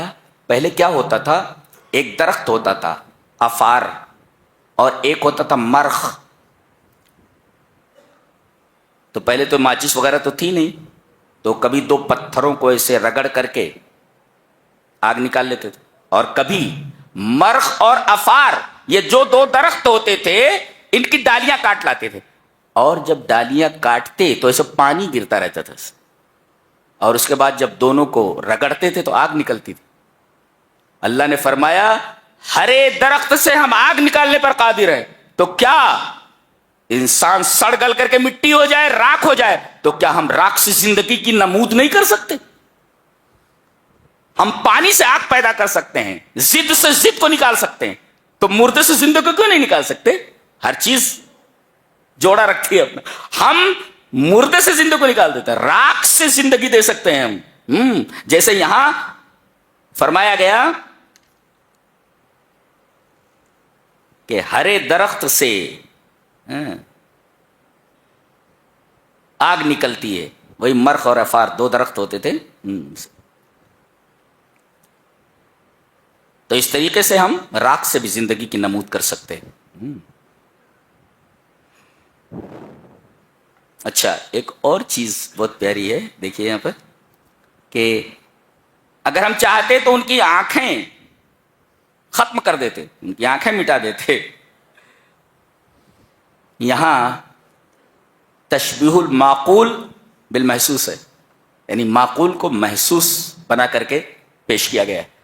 جیسے کسی کی آنکھیں پھوڑ دی جائیں تو راستہ دیکھ نہیں سکتا, پھر راستہ کدھر ہے؟ ایسے ہی آدمی کے دل کی آنکھ پھوڑ دی جائے تو اسے حق کا راستہ نظر نہیں آتا. اگر آدمی کی آنکھ پھوڑ دی جائے تو اسے حصی راستہ نظر نہیں آتا, ایسے اس کی دل کی آنکھ پھوڑ دی جائے تو اسے حق کا راستہ نظر نہیں آتا. اللہ اکبر. تو راستے دو قسم کے, صراط دو قسم کے, ایک حصی اور ایک معنوی. حصی وہ ہے کہ آپ جس پر قدموں سے چل رہے ہیں, اور معنوی راستہ وہ ہے جس پر آپ کے قدم نہیں بلکہ آپ کے دل چلتے ہیں. جی, تو یہ جو صراط مستقیم ہے یہ کہاں ہے؟ دکھائیے, کدھر دکھتا ہے؟ تو دل کو اس کے اوپر چلائیے, وہ راستہ ہے. اگر اس راستے کے اوپر چلے جس کو صراط معنوی کہا جاتا ہے, جس پر دل چلتے, تو قیامت کے دن وہ حصی راستہ جو دکھائی دے گا اس پر آپ آسانی سے چل سکتے ہیں. یہاں اگر صراط مستقیم کے اوپر جمے رہے تو کل قیامت کے دن اس راستے پر سے آسانی سے نکل جاؤ گے، مستقیم رہو گے جس راستے پر سے گزر کر آپ کو جنت میں جانا ہے. پل صراط المنصوب علی جسر جہنم، جو جہنم کے پل کے اوپر، جہنم کا پل بنایا گیا، وہ رکھا گیا، اس کے اوپر سے آپ کو گزرنا ہے، وہ راستہ ہے، وہ پل صراط ہے، وہ پل صراط.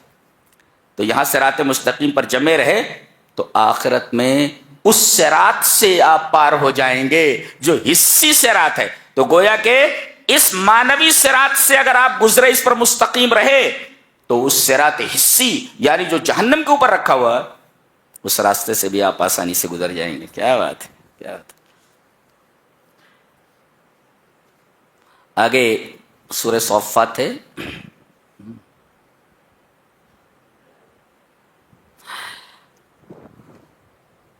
بڑی عجیب عجیب باتیں سب کہی جا رہی ہیں.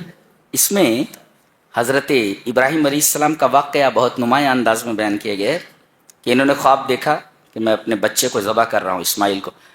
بڑی تمناؤں کے بعد پیدا ہوئے تھے. جی جی، اللہ نے خواب دکھایا اور انہوں نے خواب اپنے بچے سے بیان کیا، اسماعیل سے، کہ میں نے خواب دیکھا ہے کہ میں تجھے ذبح کر رہا ہوں. اور نبی کا خواب سچا ہوتا ہے. گویا کہ اللہ کی طرف سے مطالبہ تھا کہ یہ جو بچہ ہے، بڑھاپے کی لاٹھی جسے تم سمجھ رہے ہو، ہمیں اس کی قربانی چاہیے، ہمیں اس کی قربانی چاہیے. اللہ کا خلیل زندگی بھر قربانیاں دیتا رہا ہے. دیکھو اللہ نے ارشاد فرمایا کہ ہم نے ان سے مطالبہ کیا کہ ہمیں تمہارے بچے کی قربانی چاہیے. قال یا بنی انی ارى فی المنام انی اذبحک فانظر ماذا ترى، میں نے خواب میں دیکھا ہے میں تجھے ذبح کر رہا ہوں، تیری رائے کیا ہے. بیٹا بھی ویسے ہی تھا. قال یا ابت افعل ما تؤمر، جیسا آپ کو اللہ کی طرف سے حکم ملا ہے کر ڈالیے. یعنی گویا کہ نبی کا خواب سچا ہوتا ہے. اللہ نے حکم دیا خواب میں تو اسے کرنا ہی ہے، وہ بیداری میں حکم کے مرادف ہے. کہا کہ چلو. جنگل میں لے گئے اور وہ پیشانی جس کو چومتے تھے، اس پیشانی کو پکڑ کر کے زمین پر گرا دیا اور بچے کے گلے پہ چھری رکھ دی. اللہ اکبر. رب نے بچے کی قربانی مانگی ہے، قربانی دیتا ہوں بچے کی. یہ ابراہیم خلیل اللہ ہے.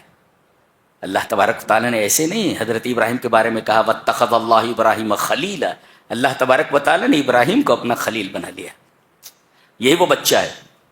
وادی غیر زیزرہ میں جہاں ہر حاجی پہنچتا ہے. میں تو جب کعبہ کے سامنے گیا پہلی بار، خالی دیکھتا رہا اور سوائے آنسو کے کچھ دکھ ہی نہیں رہا تھا مجھے. پتا نہیں اس کالے گھر میں کیا ہے، بس آدمی کو صرف اور صرف آنسو ہی آنسو دکھتے خالی. نہ جانے اس گھر میں کیا ہے. ہر مومن کا ایک قلبی ایک گہرا تعلق ہے اس گھر سے. پتا نہیں اس کالے گھر میں کیا ہے، کیونکہ اس کالے گھر کو بنانے والا اللہ تبارک و تعالیٰ کا خلیل ہے. اور ان کا یہ بچہ اینٹیں اٹھا اٹھا کے، پتھر اٹھا اٹھا کر کے دے رہا تھا. یہ وہی بچہ. اللہ کا حکم ہوا،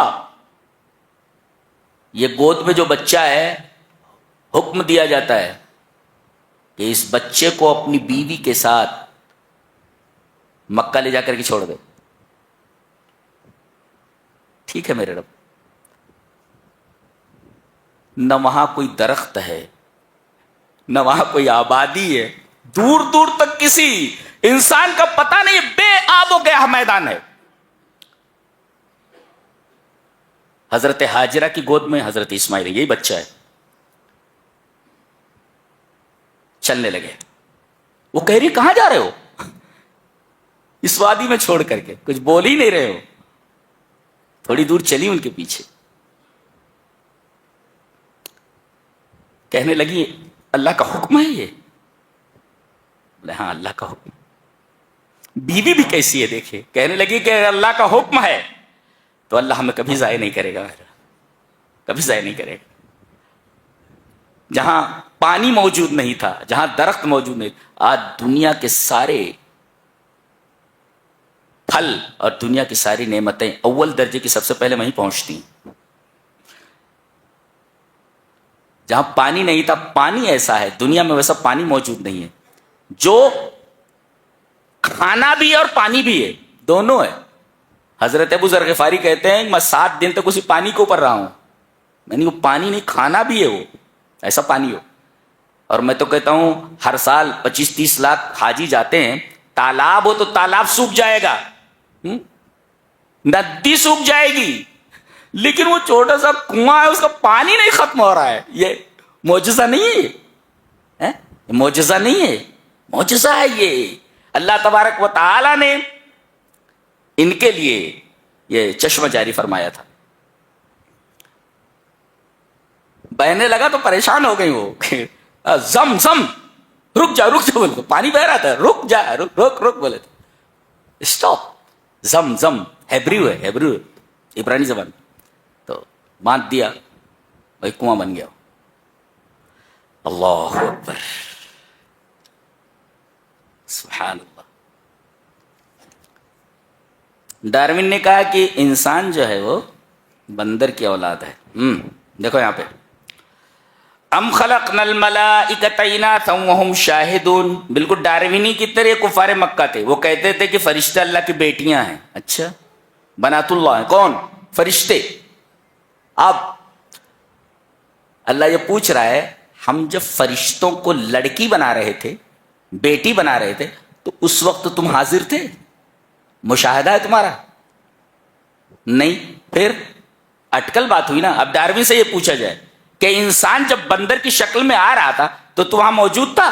کہ دیکھو یہ انسان، یہ بندر تھا، اب یہ بندر دیکھو یہ انسان بن گیا ہے، تو کیا تو نے بندر کو انسان بنتے ہوئے دیکھا ہے، اس کا مشاہدہ کیا ہے؟ وہی سوال جو کافروں سے کیا گیا ہے کہ اللہ فرشتوں کو لڑکیاں بنا رہا تھا تو تم وہاں حاضر تھے. ایسے ہی ڈارون سے پوچھا جائے کہ اللہ جب بندر کو، یا جب بندر انسان بن رہا تھا تو کیا تم حاضر تھے؟ وہی پوچھا گیا. ام خلقنا الملائکۃ اناثا وهم شاہدون. اور سائنس جو ہوتی ہے وہ لیب میں جو چیز پروو ہوتی ہے اسی کو مانتی ہے، مشاہدے کو مانتی ہے، دیکھنے کو مانتی ہے کہ ہم نے دیکھ لیا ہے. تو یہ تو عقلی بات ہے. اب مشاہداتی چیز تو ہے نہیں، مشاہداتی چیز ہے ہی نہیں. ہے ڈارون نے دیکھا نہیں کہ یہ بندر دیکھو یہ انسان بن رہا ہے، نہیں دیکھا اس نے. تو سائنس کہاں ہے؟ سائنس تو مشاہدے کو مانتی ہے نا. جیسے ان سے کہا گیا کہ اللہ کی بیٹیاں کہتے ہو فرشتوں کو، تو جب اللہ فرشتوں کو بیٹیاں بنا رہا تھا، لڑکی بنا رہا تو کون حاضر تھے تم؟ ظاہر ہے کہ حاضر نہیں تھے. جواب ہی نہیں ہے، سوال ہی خالی ہے، جواب نہیں دیا جا رہا ہے. جی باقی یہ کہا جا رہا ہے اٹکل پچھو الا انہم من افکہم لیقولون، جھوٹی بات بول رہے ہیں. آگے سورہ صاد ہے. سورہ صاد میں نمایاں طور پر 3 پیغمبروں کا تذکرہ ہے، حضرت داؤد، حضرت سلیمان، حضرت ایوب. جی نمایاں. حضرت داؤد علیہ السلام نے فیصلے کا ایک ٹائم مقرر کر رکھا تھا کہ جن کو کوئی فیصلہ کروانا ہو فلاں ٹائم پر آئیں، اور کچھ عبادت کے لیے وقت مخصوص کر رکھا تھا. اب عبادت کا وقت تھا، کچھ لوگ دیوار پھاند کر اندر آ گئے. تصور المحراب، باؤنڈری کراس کر کے کود کر کے اندر آ گئے. بتقاضۂ بشریت انہوں نے دیکھا تو ڈر گئے، یہ کیسے آ گئے؟ دروازے سے آنے کے بجائے دیوار کود کر آئے. گھبرا گئے. کہا کہ گھبرائیے نہیں، ہم لوگ ایک مقدمہ لے کر کے آئے، فیصلہ کرنا ہے. وَهَلْ أَتَاكَ نَبَأُ الْخَصْمِ إِذْ تَصَوَّرُوا الْمِحْرَابَ، دیوار پھاند کر آ گئے، محراب کی دیوار پھاند کر. اِذْ دَخَلُوا عَلَىٰ دَاؤُدَ فَفَزِعَ مِنْهُمْ، داؤد کے پاس گھبرا گئے. فضا مانے گھبرا گئے. قالوا لا تخف، ارے بھائی ڈرا کیوں دیے بھائی؟ لا تخف بولے تو ڈونٹ بی اسکیئرڈ آف اس. قالوا لا تخف، ڈرو نہیں. ایک مقدمہ ہے ہمارا، کیا؟ یہ میرا بھائی ہے اور یہ میں. ان ھذا اخی، یہ میرا بھائی ہے. لہو 99 نعجہ، اس کے پاس 99 دمبیاں ہیں. 99 دمبیاں ہیں. ولی نعجۃ واحدہ، میرے پاس ایک دمبی ہے. اب یہ 99 کو 100 بنانے کے چکر میں کیا کہہ رہا ہے یہ؟ فقال اکفلنیھا وعزنی فی الخطاب، کہ اسے میری کفالت میں دے دے. یعنی یہ 99 جو میرے پاس دمبیاں ہیں 100 پوری ہو جائے. اور بہت چرب زبانی کے ساتھ مجھ سے بات کرتا ہے. حضرت داؤد علیہ السلام نے بغیر فریق ثانی کی دلیل سنے ہوئے فیصلہ کر دیا اس کے حق میں. مدعی کے حق میں فیصلہ کر دیا، مدعا علیہ کی بات سنے بغیر. کہا کہ تم ظالم ہو. اور اس کے بعد احساس ہوا تو جلدی جلدی ڈھونڈنے لگے. وہ کہاں گئے؟ وہ جا چکے تھے. وہ فوراً انہیں احساس ہوا غلطی ہو گئی, فوراً سجدے میں گر پڑے. خر راکعا واناب. تو صالحین کے طریقہ یہ ہے کہ جب بھی کوئی غلطی ہو جاتی ہے تو وہ اللہ کی طرف مڑتے ہیں اور اپنی اس خطا کی معافی مانگتے ہیں اور اپنے اس خطا کے اوپر نادم ہوتے ہیں. صالحین کا یہ طریقہ ہے. دیکھو ایک غلطی ہوئی اور معافی مانگا انہوں نے. اور ہمیں یہ پیغام ملا کہ جب بھی دو فریق آمنے سامنے آئیں تو دونوں فریق کی باتیں سن کر کے فیصلہ سنا جائے. ایک فریق کی بات سن کر قطعاً فیصلہ نہ سنا جائے. یہ غلط ہے, یہ ظلم ہے.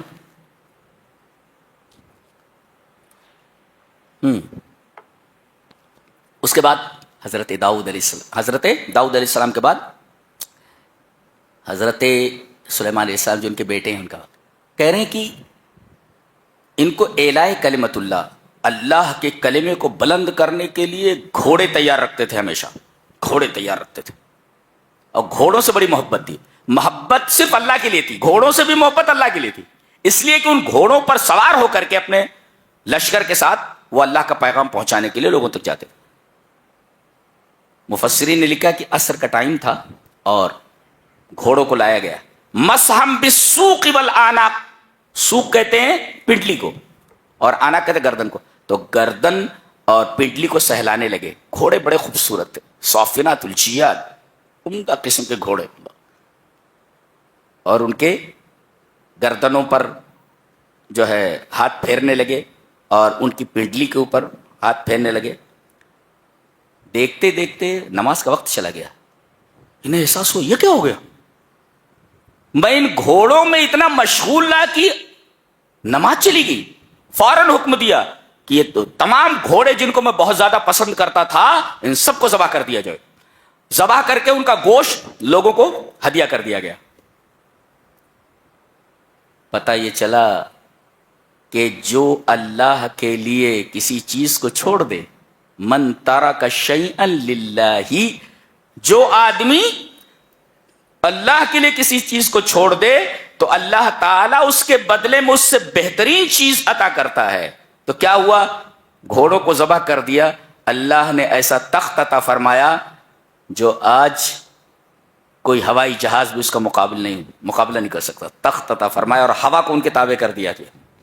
ہوا کو تابع کر دیا. فسخرنا له الريح, ہم نے ہوا کو مسخر کر دیا. ان کے تخت کو جہاں یہ چاہتے لے جاتی. پلین کریش ہو جاتے ہیں, لیکن یہ پلین ایسا تھا جس کے کریش ہونے کا سوال ہی پیدا نہیں ہوتا. اس لیے کہ اللہ نے فرمایا ہم نے ہوا کو ان کے تابع کر دیا تھا. ہوا پوری کی پوری اس پائلٹ کے تابع میں تھی حضرت سلیمان علیہ السلام کا. فسخرنا له الريح, ہم نے ان کے لیے ہوا کو مسخر کر دیا تھا. تو دیکھو گھوڑوں کو جس پر سوار ہو کر کے یہ اللہ کا پیغام پہنچانے کے لیے جاتے تھے, اس نے تیز رفتار سواری ہوائی جہاز دے دی, تخت دے دیا تو ہوا کے اوپر اڑتا تھا. اس کی رفتار بھی بتائی گی, تیز رفتار ہے. پھر اس کے بعد حضرت ایوب علیہ السلام کا واقعہ بیان کیا گیا. ان کو بہت کوئی بیماری اندر لگ گئی تھی, تڑپتے تھے یہ اور کہتے تھے مسنی الضر وانت ارحم الراحمین, میرے رب مجھے بیماری لگ گئی ہے. یہ بھی نہیں کہتے تھے اللہ اس بیماری کو دور کر دے, ایسا بولتے تھے کہ مجھے بیماری نے چھو لیا ہے میرے رب اور تو ارحم الراحمین ہے. 18 سال تک اس بیماری میں مبتلا رہا ہے یہ نبی, 18 سال تک, اور اتنا صبر کیا ہے کہ آج صبر ایوب ایک استعارہ ہے کسی صابر آدمی کے لیے. کہتے ہیں اس کا صبر تو صبر ایوب ہے, محاورہ بن چکا ہے.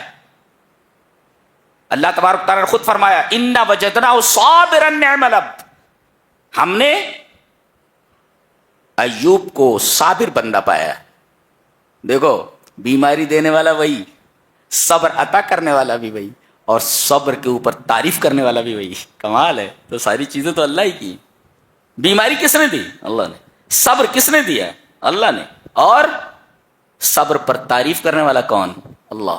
جی اللہ نے فرمایا صبر کر لیے نا, اب دیکھو تمہیں کسی ڈاکٹر کے پاس جانے کی ضرورت نہیں. جی ارکس برجلک ہاذا مختصل بارد و شراب. اپنا پیر مارو, پیر مارتے ہی چشمہ پھوٹ پڑا, کہا کہ اس کے پانی سے نہاؤ, اس کا پانی پیو, ٹھیک ہو گئے وہ. جی جی ٹھیک ہو گئے, کسی ڈاکٹر کے پاس جانے کی ضرورت نہیں پڑی. کہا کہ اپنا پیر مارو, خود ہی پر خود ڈاکٹر بن گئے وہ اپنی بیماری کے. یہی تو ہوا. آج دیکھو علاج اور دعا میں کیا فرق ہوتا ہے, علاج اور دعا میں کیا فرق ہوتا ہے. لاکھوں لوگ اپنی بیماری پہ اوپر, کتنے مریض ہیں, کتنے بیمار ہیں جو اپنی بیماری کے اوپر لاکھوں روپیہ خرچ کرتے ہیں اور انہیں شفا نہیں ملتی.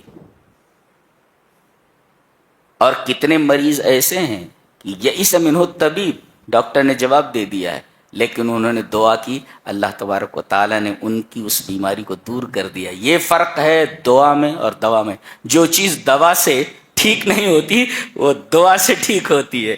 اور انشاءاللہ ہمارا اگلا عنوان جمعہ کا موضوع ٹاپک وہی دعا ہے. اللہ ہمیں نیک عمل اور اچھی سمجھ کی توفیق عطا فرمائے. وآخر دعوانا ان الحمد للہ رب العالمین.